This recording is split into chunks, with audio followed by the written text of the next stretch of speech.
الناس بتقولي محمود بعد الجواز ما بقاش بيحبك، فانا قلت لهم بجد انتوا كلامكم صح، وهو فعلا ما بقاش يحبني، واللي احنا ما بقيناش طايقين بعض. أكيد. وما تتجوزوش، الجواز مش احسن حاجه.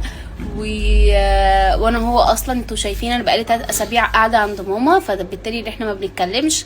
فعايزه اقول لكم ان انا بكرهه جدا، وان هو مش احسن حد في الدنيا. وهو انتوا شايفين حتى عمال ينزل لي ستوريهات بقاله كام يوم، بس انا عامله نفسي مش شايفاها وما باخدهاش عندي. ما تتكلم، سمعنا صوتك. اول حاجه بعد اذنك. ما بكلمهوش برضو ما بكلمهوش وما بتأثرش بأي حاجة وانا قاعدة عند ماما. ولو هو عايز يصالحني بقى يعمل اللي انا قلت له عليه، عايز اسافر يسفرني وبعد كده هصالحه، بس انا بعرفكم يعني. اغا اغا اغا، يلا قولي اغا يا نور.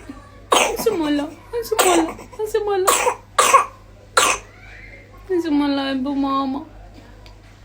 قولي اغا يلا للناس، قولي لهم اغا اغا.